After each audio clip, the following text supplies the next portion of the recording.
Hello, and today we're going to be reviewing the Ryobi P7131 18-volt hand vac. So let's get started. Okay, starting off at the rear of the tool, we have the 18-volt battery slot. The 18-volt battery slot will accept any of Ryobi's 18-volt batteries, and it does a good job of keeping the batteries firmly in place. The location of the battery slot is also good. It provides a nice sense of balance between the front and back of the tool, but this also will depend on what size battery you're using. The bigger the battery, the less sense of balance you'll probably have. Now, the placement is also good for standing the tool up in the vertical position for when you're done working with it, or for storage. So overall, I really do like the way that the battery slot was designed on this particular tool. Overall, Ryobi does a fairly good job of thinking about how things will actually work in the real world, and I really do appreciate that.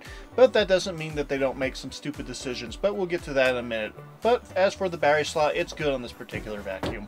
Moving on, we have the air exhaust ports. Overall, the ports do a good job of distributing the air evenly so that you're not making a bigger mess when you're cleaning up a smaller mess. So overall, I do think this gets a pass here as well. Okay, moving upward, we have the handle or the grip. Now, the grip or handle on this particular vacuum cleaner is a nice quality handle or grip. It's a closed style, meaning that it doesn't have an open back, and it does a good job of providing area for your hand to grip onto. It's not too big and it's not too small. Overall, it's about the right size. So overall, I really do like the handle on this particular vacuum cleaner. It also has a nice rubberized texture that you will not find on a lot of cheaper hand vacuums on Amazon or anywhere else that sells cheap hand vacs. So overall, I really do like having the rubberized texture as well. So it gets a pass here as well. So in summary, it's a good handle, and I don't really see any major issues with it. Okay, let's talk about the dust cup. Now, the capacity of the dust cup is good, and well, that's about the end of the good news, unfortunately. The biggest issue with this particular dust cup would probably be the fact that, well, it doesn't always lock into place firmly. A lot of times the top will lock into place and you'll think that it's secure, but if you turn over the vacuum cleaner and look at the bottom, you'll notice that the raised ridge isn't always, well, fitting into the slot on the dust cup, meaning that there's a good chance that it will accidentally fall off and create a bigger mess from the mess that you just cleaned up. So overall, this is an area on the vacuum cleaner that could definitely use some improvement. So when you're reattaching the dust cup, you should always double check the bottom of the vacuum cleaner to make sure that the dust cup has firmly snapped into place. Now, another downside to this particular vacuum cleaner dust cup is the fact that the filter is built into the dust cup and not onto the body of the vacuum cleaner. Having the filter built onto the vacuum cleaner would mean that you'd be able to change or empty the dust cup and not have to worry about getting your hands as dirty as with the design that they decided to go with. Having the filter built into the dust cup means that you'll have to remove the filter before you can remove the debris, and that's just kind of a huge pain, to be honest. It doesn't stay in place, and when you're reattaching the dust cup to the filter, it can sometimes come loose and it'll just add another step, another hassle. So I'm not a huge fan of this either. Now, the filter itself is not a major downside, to be honest. The filter has a pre-filter which will keep the large debris away from the smaller filter, and the smaller filter does a fairly good job of keeping the debris out. It's a small paper filter, and it's only designed for dry stuff, obviously, since it's a hand vac. So it does its job, and it does its job just fine. I'm just not sure why Ryobi decided to go with a rubber gasket to keep the filter housing in place and not some sort of actual locking design. But at the end of the day, it's adequate, even if it is a crappy design. Okay, moving on to the, well, Crevice Tool. The Crevice Tool is worthless, and quite frankly, the mounting point is also worthless. The mounting point is a friction mount, meaning that you simply push it on and it should theoretically stay in place. However, this does not seem to be the case a lot of the time. In the video, I couldn't actually get it to fall off, but in actual use, it did fall off multiple times. So I'm also not a fan of the way that it's mounted. And the shape of the Crevice Tool is also, well, it's a proprietary shape to match that proprietary opening on the front of the dust cup. I really hate proprietary features on tools or on electronics or pretty much anything else that has the word proprietary. All proprietary really means to me is some way for the manufacturer to make you buy only their products and nobody else's products. This means that when the manufacturer discontinues a said product, you're going to be up the creek without a paddle because they're no longer making that particular product that you need on the tool that you probably still have plenty of life left on. So overall, I really do not like this proprietary opening on this dust cup for multiple reasons.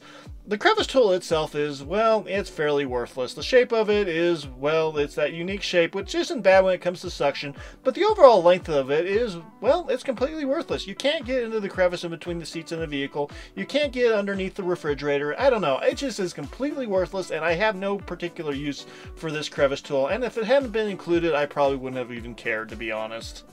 So that sums up my feelings on the Crevice Tool and its mounting point and the opening at the front of the vacuum cleaner. So let's move on.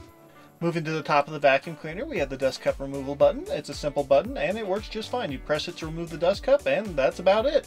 It's a good button and there's no issues with it. So let's move on. Next up, we have the on-off switch. The on-off switch is turned off when it's in the rear position, and when you push it forward, it turns the vacuum cleaner on. Overall, the switch is easy to operate with your thumb when holding the tool, and you can also operate it fairly easily when you're wearing gloves. So overall, I really do think the on and off switch is good on this particular vacuum cleaner. It's not too big, it's not too small, it's just about the right size, so it gets a pass. And moving to the bottom of the vacuum cleaner, we have all the things that I previously discussed that I didn't like, as well as the wall mounting point. Now, the wall mounting point is something that you can do with this vacuum cleaner. If you have an area that you can mount it and a large enough screw, I guess, to mount it, or hook, I don't know. It doesn't come with a wall mount, so and that's a little bit of a downside, but at the same time, at least there's a point on the tool that you can mount it on the wall if you so choose to. You just have to figure out how to do it yourself. So, moving on. Moving on to the weight, the tool weighs without a battery 1,053 grams, or about 2.3 pounds. And with a 4 amp hour battery, it weighs 1,772 grams, or a little under 4 pounds. So overall, it's about middle of the pack when it comes to the weight. Okay, let's talk about the meat and potatoes and the main reason why you're probably watching this video. How good is it at sucking things up? Well, I can honestly say I was pleasantly surprised. I really wasn't expecting all that much from this vacuum cleaner, and it actually did not disappoint. It actually has a fairly decent amount of suction to it. Now, it's not going to be in the same category as a shop vac or something in that category, but at the same time, considering the price point, I'm perfectly satisfied with how much power this little hand vacuum has. It does a good job on lightweight debris such as crumbs and dust and sawdust and that sort of stuff, and did a fairly decent job with heavier weighted debris such as pebbles and small coins and small screws. Anything bigger than a penny, however, I don't think you're going to be able to suck up in this particular vacuum cleaner, and if you're dealing with construction screws or larger metallic objects, it's not going to be able to handle that. But that's to be expected. Now, on carpeted surfaces, it didn't do quite as well as it did on hard surfaces, but then again, anything without a dedicated beater bar attachment isn't going to do quite as well on a carpeted surface. But I think the performance was still adequate and it still gets a pass. So overall, I have to say I actually really did like how well this little hand vacuum performed, and it surprised me. I really wasn't expecting all that much, and it delivered more than what I was expecting, so I think that's definitely a positive in my opinion. Especially when you consider the price. Coming in at under $30, $28.97 to be exact, at least in my state, I think that's actually a fairly good price for this little vacuum cleaner. So I have to say I've been fairly impressed by it, and I would say that it's worth the money that they're asking for it. So yeah, I do think it's reasonably priced. So let's recap with the pros and cons. And the first pro would be the rubberized grip. I really do like having the rubberized grip, and a lot of these hand vacs do not have a rubberized grip, so in my opinion, this is a pro. Good suction. I can honestly say I was pleasantly surprised by how much suction this little hand vac has. Like I said before, it's not on the same level as a shop vac, but it is still a good little vacuum cleaner.